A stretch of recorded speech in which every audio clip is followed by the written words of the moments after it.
श्री राधे राधे।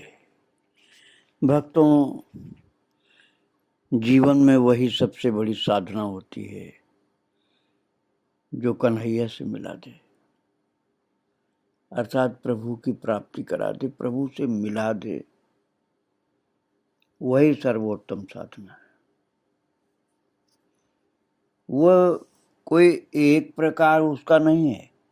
जिसको जिस प्रकार से मिले हैं उसके लिए वही साधना सर्वोत्तम होती है। आप श्रवण कर रहे थे मधुमंगल सखा की बहन, जिसको रूपा कहा जाता था। मधुमंगल का एक नाम और है मनसुखा, जो प्रभु का हास्य विनोद वाला सखा है। वो रूपा सखी होने पर भी रूप नाम का सखा बन करके गोचारण में कन्हैया के साथ जाती थी, किंतु जाती थी नहीं, जाता था, ऐसा बन के जाता था, सखा बन करके। अब वो श्याम सुंदर के जाने पर उनके वियोग में बहुत तड़पती है, बहुत दुखी होती है। तो एक दिन सखी पद्मा ने एकांत में कहा, सुन रूपा। वो थोड़ी सी चिढ़ गई, बोली, देख रूपा नहीं हूं मैं, रूप हूं। रूपा तो सखी का नाम होता, मैं सखा हूं। यदि शरीर की दृष्टि से वो सखी थी, लेकिन भाव उसका सखा का था। तो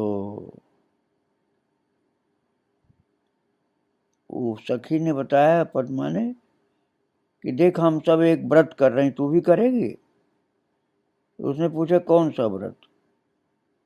तो सखी पद्मा ने कहा, भगवती कात्यायनी का। तो वो थोड़ा सा अनमनी से बोली, उससे क्या होगा? वो व्रत करने से, कात्यायनी का व्रत करने से क्या होगा? तो सखी बोली, मनोकामना पूरी होती है उससे। तो रूपा ने कहा, अच्छा, तो कौन कौन करेंगी उस व्रत को? तो पद्मा ने कहा, यहाँ की सब सखियां और वृषभानपुर अर्थात बरसाना की सखियों के साथ साथ श्री किशोरी जी भी करेंगे उस व्रत को। तो उसने पूछा रूपा ने कि क्या मांगोगी कात्यायनी से? तो सखी ने कहा, वो सब वहीं ज्ञात होगा। क्या कहती है, तेरे मन की कामना तुझे ही ज्ञात हो नहीं क्या? सो तो है, सबकी एक ही तो अभिलाषा है।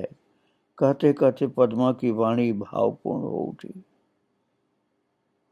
तो उसने कहा, क्या है अभिलाषा, जानू तो पद्मा के नैन नीचे झुक गए। लाज से हंस करके ओढ़नी से उसने नाक मुख ढक लिए। फिर एकदम बोली, बोल, करेगी व्रत, करेगी कात्यायनी का? करना हो तो प्रातः आऊं बुलाने तुझको, यदि न करना हो तो बात मन में रखना, किसी छोरे से कुछ मत कह देना। उसने कहा, क्या करना होगा इसमें व्रत? रूपा ने कहा, इसमें कात्यायनी के व्रत में क्या करना होगा?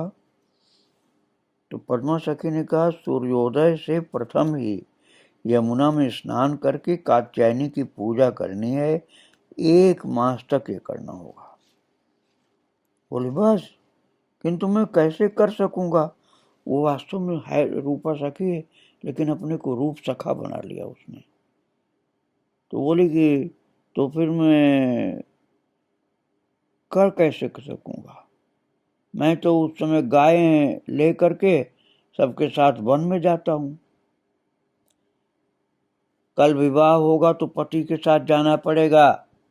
पद्मा बोली उस रूपा से, जो रूप सखा बन के रहती है, उससे कहा कि कल जब तेरा विवाह होगा तो पति के साथ जाना पड़ेगा और घर गृहस्थी संभालनी होगी, सखाओं के साथ हुड़दंगे नहीं मार पाएगी तब। तो रूपा सखी जो रूप के रूप में रहती है, प्रभु के सखा के रूप में, तो वो बोली, क्यों जाना पड़ेगा पति के संग? कहीं लड़के भी ससुराल जाते हैं, बावरी कहीं के, मैं तो छोरा हूं, छोरा, तू जा, मुझे नहीं करना कोई व्रत। महाराज उसने पद्मा को अंगूठा दिखा दिया कि मुझे ऐसा कोई व्रत नहीं करना, जा तू। बहुत दिन हो गए उस बात को। एक दिन अपने सब भांडीर वट की छाया में बैठे थे कि आनंद ने कहा, आजकल ये सब छोरियां प्रभात से पहले गीत गाती हुई कहाँ जाती हैं, लौटती भी गीत गाती हैं। मैया से पूछा मैंने, तो उसने बताया कोई व्रत करती हैं। कैसा व्रत है, क्यों करती हैं, ये कुछ भी ज्ञात नहीं। तो उसने कहा मुझे ज्ञात है। मैंने कहा कि अपनी मनोकामना सफल करने के लिए माता कात्यायनी की पूजा करती हैं, यमुना स्नान करके 1 महीने का व्रत है। तो रूपा जो रूप के रूप में रहती थी, वो कहती है कि पद्मा मुझे भी कह रही थी करने को, किंतु मैंने स्वीकार नहीं किया। इतनी इतनी सी छोरियों की भला क्या अभिलाषा होगी जो प्रभात की ठंड झेलें। फिर कोई बड़ी बूढ़ी भी साथ नहीं जाती, कोई डूब गई यमुना में तो हो जाएगा व्रत। भद्र जो सखा था उसने ऐसा बोला। तो सीख देने से कुछ भी लाभ नहीं होगा, उल्टे हमें चिढ़ाएंगे, क्यों श्री राम, तेरी बहन भी करती है क्या ये व्रत। एक अर्जुन सखा भगवान का बोला कि तेरी बहन भी करती है क्या व्रत। तो उसने कहा हाँ भैया, ये अच्छा तो मुझे भी नहीं लगता, इतनी ठंड में क्यों जल में उतरे, क्यों नहीं अपने मन की चाह बाबा मैया से कहती, वे उनकी इच्छा पूरी करें। श्री राम ने बोला कि वो बताएं पहले अपनी इच्छा, तब तो कोई पूरी करे। भैया कन्हैया ऐसा करें कि हम सब प्रातः उनसे पहले यमुना तट पर चलें और देखें सुने क्या मांगती हैं कात्यायनी से, वही वस्तु उन्हें दे करके इस कठिन व्रत से मुक्ति दे दें। जब सभी सखाओं को यही बात रुचि, तो श्याम सुंदर ने कहा, अच्छा भैया तुम्हारी बात रहे। प्रातः यमुना तट पर ज्ञात हुआ कि उनका व्रत आज ही पूर्ण होता, किंतु नग्न स्नान से व्रत खंडित हो गया। श्याम सुंदर को दया उपजी, वो उनके तट पर रखे वस्त्र लेकर कदम पर चढ़ गया। वरुण देव को प्रणाम करके क्षमा याचना करवाई और वस्त्र लौटा दिए। बात भी ठीक थी, अन्यथा 1 मास का परिश्रम व्यर्थ हो जाता। तो कहती है सखी रूपा कि हमारे दिन बड़े आनंद से बीत रहे थे भैया, किंतु मेरी मैया चिंतित थी। एक दिन सांझ को मेरा हाथ पकड़ करके यशोदा मैया के समीप ले गई और बोली, तुम ही समझाओ इस बावरी को, ब्रजरानी तुम ही समझाओ इस बावरी को, देखो इसकी देह कैसी हो रही है, कठोर सी हो गई इसकी देह, कोमलता नाम मात्र की भी नहीं बची। छोरों के और ढोरों के संग दौड़ दौड़ करके, अर्थात गायों के बीच में और लड़कों के बीच में दौड़ दौड़ करके ये कभी मल्ल युद्ध, कभी लाठी, कभी दंड बैठक, तैरना, वृक्ष पर चढ़ना, और जाने क्या क्या सीख गई है। बिल्कुल लड़कों की तरह रहती है, अपने को याद ही नहीं करती कि लड़की है ये। तो बताती है रूपा कि मैया की आंखों से जल झरने लगा और बोली, रानी जो बेटी की एक भी लक्षण नहीं सीखी है, चूल्हा चाकी, दधी मंथन, सीना पिरोना कुछ भी नहीं जानती, कौन इसका हाथ थामेगा, और थामेगा तो क्या इसकी पूजा करेगा अथवा स्वयं घर के काम करेगा। वो ये तो गैया चराने के अभ्यस्त है, इससे गैया चराने कौन भेजेगा। यहाँ तक कि इसके बाबा भी कहते हैं कि रूपा ससुराल नहीं जाएगी। बाबा अर्थात पिताजी, उस समय बाबा बोला जाता था। तो यदि नहीं जाएगी तो फिर क्या करेगी? जिससे विवाह होगा वो क्या चौका बासन खुद करेगा और इसे बन बन गायों के पीछे दौड़ने के लिए भेजेगा? मैं क्या करूं, कुछ सूझता नहीं। इसकी देह तो देखो, अब क्या खुले शरीर रहने के दिन है इसके। यशोदा मैया से ऐसा उसकी माँ ने, रूपा की माँ ने कहा। तो यशोदा मैया ने, रूपा बताती है कि मुझे अच्छी तरह देख करके एक बार दांतों तले उंगली दबाई और फिर बोली, लाली अब तू बड़ी हो गई, गाय चराना छोड़ करके घर का कामकाज सीख बेटी। देख तेरी उम्र की सखियां कितना कुछ सीख गई हैं। तो फिर महाराज रूपा चीख करके बोली, मैं रूपा नहीं हूं, मुझे नहीं करना ब्याह हुआ, मैं कृष्ण की सखा रूप हूं, रूपा नहीं हूं। महाराज हाथ झड़का करके भागते हुए यशोदा मैया से भागने को जब तैयार हुई हो दूर, तो उन्होंने हाथ पकड़ लिया और फिर से समझाने लगे, सुन लाली, यहां मेरे पास बैठ।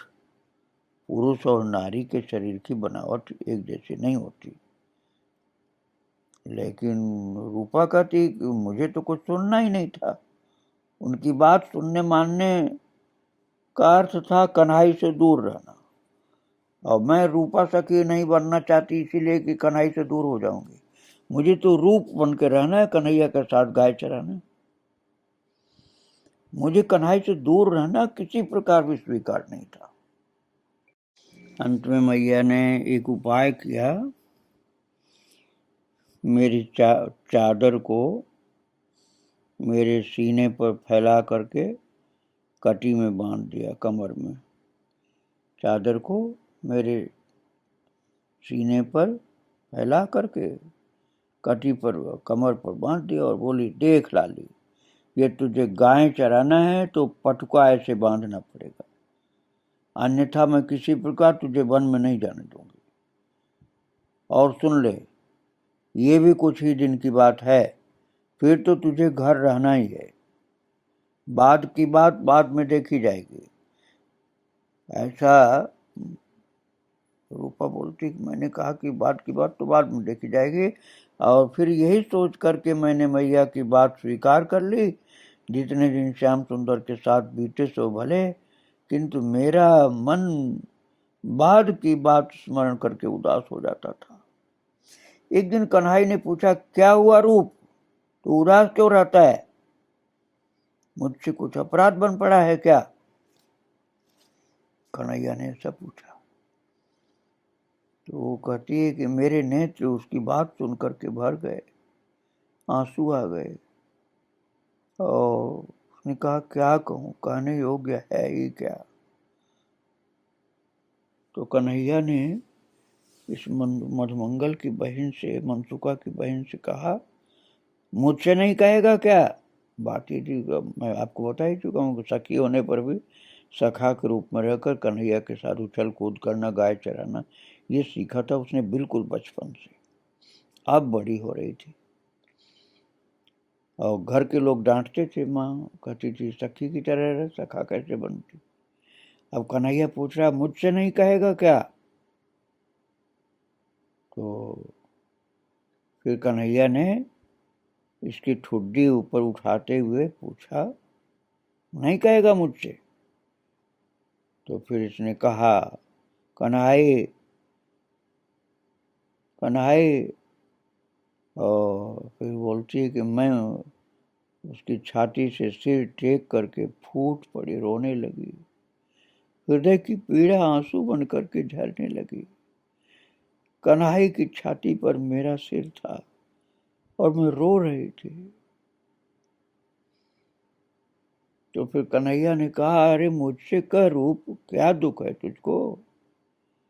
श्याम ने अपने पीतांबर से मेरे आंसू पोंछे और फिर बोले, मुझसे कह रूप, रूप तू मेरा सखा है ना, मुझसे कह, रोने का क्या कारण है? पुनः आग्रह किया कन्हैया ने, मुझसे कह अपने मन की व्यथा। बता मुझको, क्यों ऐसे, क्या बात है, क्यों रो रहा है? तो भक्तों, जब बार बार कृष्ण ने पूछा रूप से, रूप नाम के अपने सखा से, जो वास्तव में सखी थी लेकिन सखा अपने को बना रखा था, उससे बार बार पूछा कि तुझे, तेरे रोने का कारण क्या है, रूप अपना उस कष्ट मुझे बता। तो उसने तो अपने सिर को टेक दिया था कृष्ण की छाती पर और रोते रोते बोली, रोते रोते कृष्ण से कहा, रूपा ने क्या कहा, आप समझो आप। उसने कहा, रूपा ने, कि मुझे विधाता ने छोरी क्यों बनाया, अर्थात मुझे लड़की क्यों बनाया, मैं तो तेरा सखा हूं, मैं तेरा सखा हूं, लेकिन मुझे विधाता ने छोरी क्यों बनाया। और हिचकियों के मध्य इतनी बात कह पाई और फिर रोना जोर से चालू हो गया।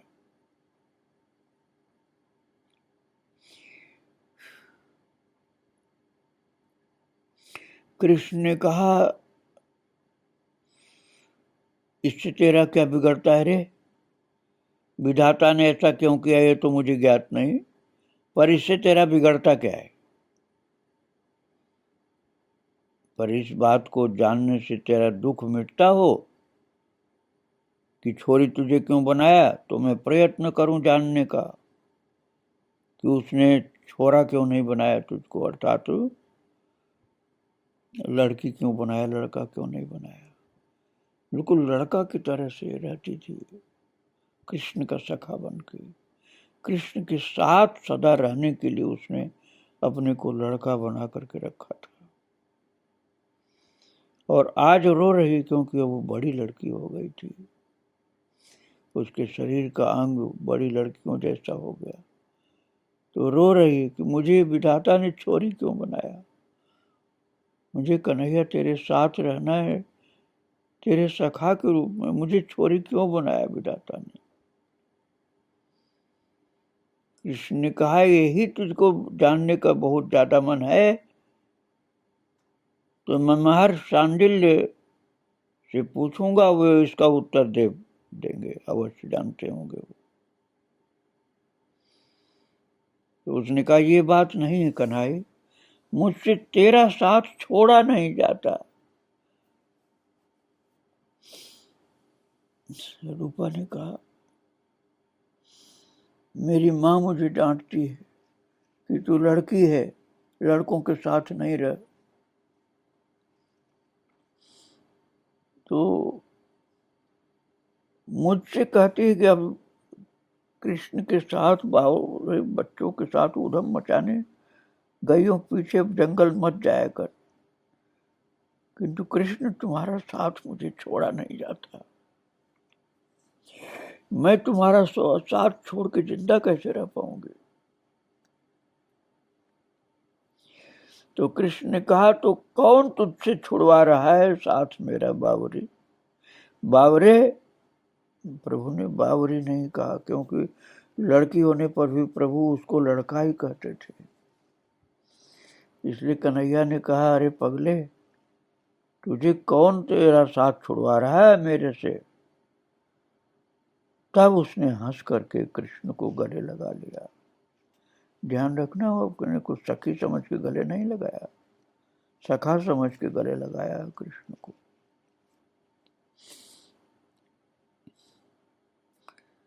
और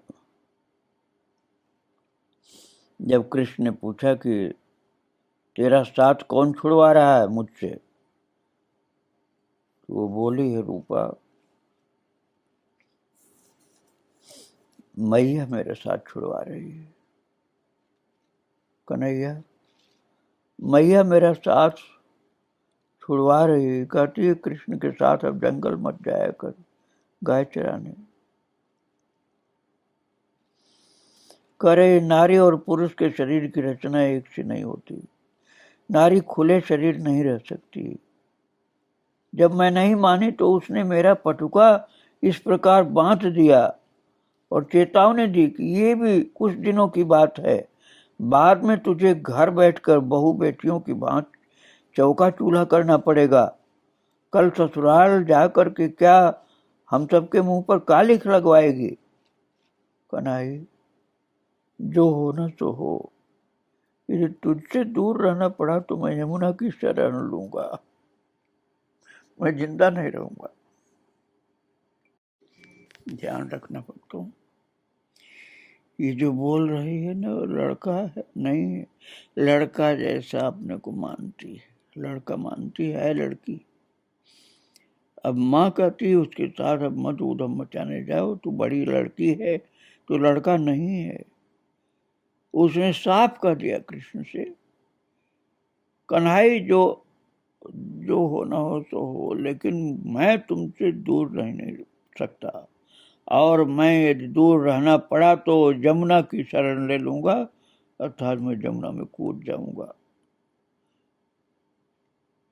और फिर उसके बाद वो बताती है अपनी एक सखी से कि मेरी बात सुन करके श्याम सुंदर कुछ सोचता रहा, फिर बोला, देख रूप, जब तक मैं गाय चराने आता हूं तुझे मेरे साथ आने से कोई नहीं रोक सकेगा। मैं घर रहने लगूं तब की बात न्यारी है, अर्थात अलग है, लेकिन गाय चराने आऊंगा तो मेरे साथ आने से तुझे कोई नहीं रोक सकेगा। तो वो रूप नामधारी रूपा सखी थोड़ा सा खुश होकर के बोले, कन्नू, सच कह रहा है तू? मैया को मना लेगा ना?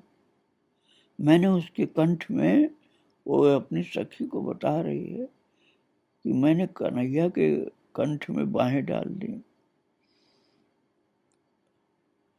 अपने सखा के कंठ में बाहें डाल दिया कि तुम मुझको अलग तो नहीं करेगा, मेरी मैया को मना लेगा ना?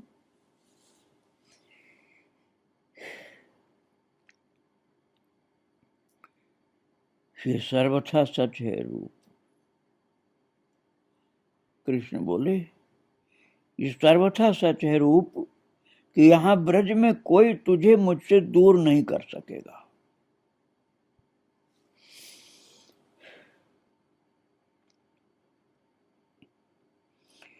और वो कहती है, भैया मधुमंगल, अपने भाई से कहती है कि भैया मधुमंगल, मैं तो उसकी बात सुनकर, अर्थात कृष्ण की बात सुनकर के फूली फूली फिरती रही। मुझे कहाँ ज्ञात था कि वो हमें त्याग कर मथुरा चला जाएगा।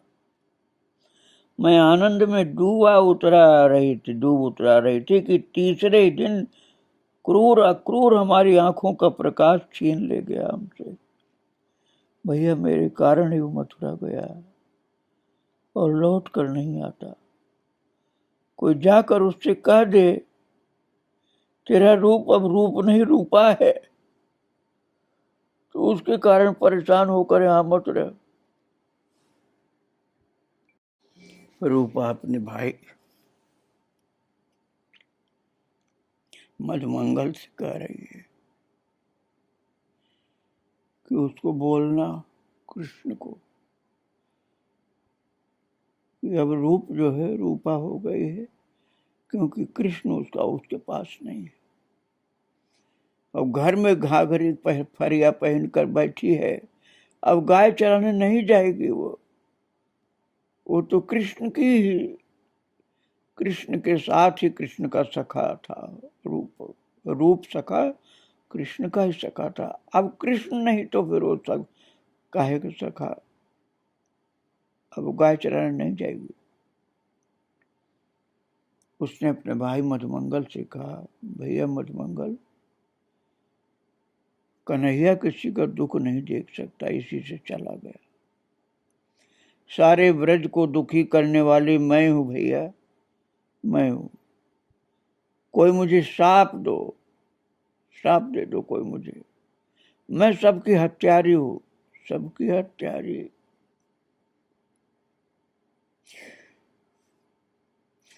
कृष्ण प्रेम के कारण में सखा बन गई थी और अब मुझे भी छोड़ गया वो। अब मुझे माँ के कहने के अनुसार घाघरी फरिया पहनकर घर में बैठना पड़ता है।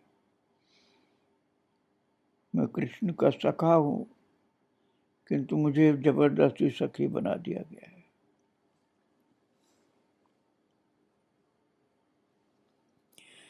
इस प्रकार के प्रेम भरे चिंतन में मधुमंगल की बहन रूपा, जो रूप के नाम से कृष्ण का सखा बनकर गाय चराने जाती थी, अपने को लड़का ही मानती थी, कृष्ण के वियोग में वही सब बातें याद करती है और प्रभु के चिंतन में ही रात दिन उसका समय बीतता है।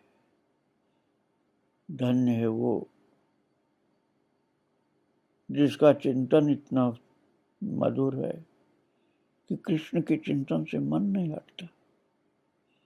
इस महान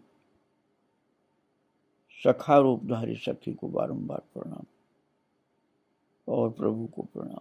श्री राधे राधे। जय श्री राधे।